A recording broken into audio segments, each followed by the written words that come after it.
বন্ধুরা, এই দেখো আজকে বাজার থেকে এইরকম সাইজের চিংড়ি মাছ নিয়ে এসেছে, গলদা চিংড়ি। তাই এটা আজকে চিংড়ি মাছের মালাইকারি করবো। তার জন্য মাছটাকে আগে ধুয়ে পরিষ্কার করে বেছে নিতে হবে। ওখান থেকে ছাড়িয়ে দিয়েছিল। এবার পিঠে একটা সিট থাকে, যেটা ওদের পায়খানা নালি বলে লম্বা, এই সিটটাকে এমনি করে তুলে ফেলে দেবো। এইটা খেলে এই যে এই কালো মতো সিটটা দেখছো, এই কাঠি দিয়ে এমনি করে আস্তে করে উঠিয়ে দিলে এরকম চলে আসে।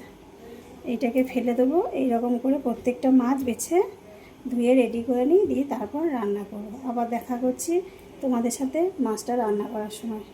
দেখো, মাছটাকে ধুয়ে পরিষ্কার করে নিয়েছি। এবার এর মধ্যে হলুদ আর নুন মাখিয়ে তেলে ভাজবো। মিক্সিতে টমেটো আর পেঁয়াজ পেস্ট করে নিচ্ছি। এইদিকে চিংড়ি মাছগুলো লাল করে ভেজে তুলে নিলাম। ওই কড়াইয়ে সামান্য একটু তেল দিয়ে গোটা গরম মশলা থেতো করে দিয়ে দিলাম ফোড়নে। দিয়ে যে টমেটো আর পেঁয়াজ কেটেছিলাম সেই পেস্টটা দিয়ে একটু নেড়ে নিয়ে ওর মধ্যে 1 চামচ আদা রসুন বাটা দিয়ে দিলাম, 1 চামচ হলুদ গুঁড়ো আর 1 চামচ কাশ্মীরি লঙ্কা গুঁড়ো দিয়ে আবার মশলাটাকে একটু নেড়ে নিলাম। একটু ভাজা হয়ে এলে ওর মধ্যে ঘরেই তৈরি করা ধনে আর জিরে ভাজা গুঁড়ো মশলা 1 চামচ দিয়ে দিলাম। আবার মশলাটাকে একটু জল দিয়ে ভালো করে মিশিয়ে একটু কষিয়ে নিচ্ছি। যখন একটু কষে আসবে স্বাদ মতো একটু নুন দিয়ে দিলাম।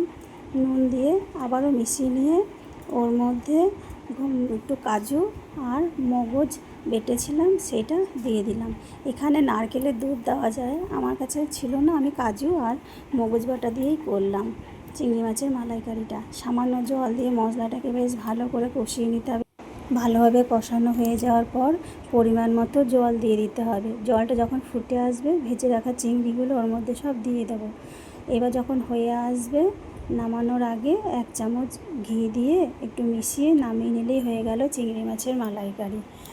কেমন হয়েছে বন্ধুরা আমার চিংড়ি মাছের মালাইকারি রেসিপিটা কমেন্ট করে জানাতে ভুলো না। ভালো লাগলে লাইক কমেন্ট শেয়ার করে পাশে থেকো। সবাই ভালো থেকো। টাটা, শুভ দুপুরের শুভেচ্ছা।